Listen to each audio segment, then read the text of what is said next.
ভারতের সাথে ম্যাচ জয়ের ব্যাপারে বেশ আশাবাদী বাফুফের সহসভাপতি Sabbir Ahmed Aref.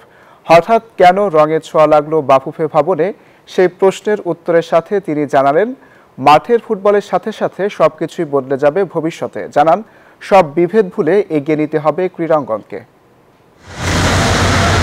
Home of cricket নামটা সবারই পরিচিত, কিন্তু হোম অব বাংলাদেশ অথবা হোম অব ফুটবল কি পরিচিত? উত্তরটা নিশ্চিত না। তবে গত এক বছরে তাবিদ আওয়ালের প্যানেল বাফুফের দায়িত্ব নেওয়ার পর থেকেই উন্নতির পথে হাঁটছে বাফুফে। মাঠে দর্শক এসেছে, তার সাথে নতুন রঙে সাজছে ফুটবল ফেডারেশন। যুক্তরাষ্ট্রের এক নম্বর জিম চেইন গোল্ড জিম এখন আবারও বাংলাদেশে। বসুন্ধরা আবাসিক এলাকা ও বসুন্ধরা সিটি শপিং মলে। বাফুফে ভবনের ওয়ালে রঙের ছোঁয়ায় লেখা হয়েছে হোম অব বাংলাদেশ, যা মুগ্ধ করার মতো ব্যাপার। এ ব্যাপারে বাফুফের সহসভাপতি সাব্বির আহমেদ আরেফ জানান, মাঠের ফুটবলের উন্নতির সাথে সাথে ফেডারেশনও সাজছে নতুন সাজে।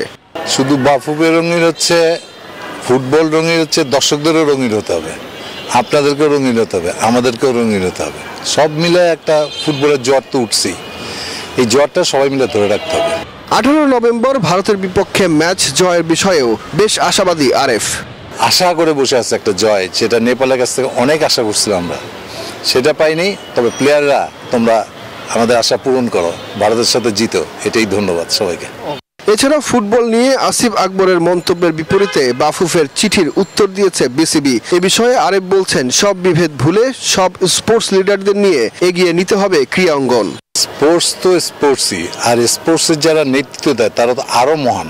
ভারত ও বাংলাদেশের ম্যাচে বিসিবির প্রেসিডেন্টকে ভিআইপি ট্রিটমেন্ট দেওয়া হবে বলে জানান বাফুফের এই সহসভাপতি।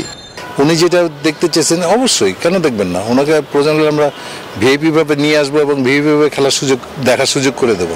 সামনের ম্যাচে ভারতের সাথে শেষ মুহূর্তে যেন ছিটকে না পড়ে হামজারা, সেই প্রত্যাশা রাখছেন আরেফ। সুখন সরকার, নিউজ 24, ঢাকা।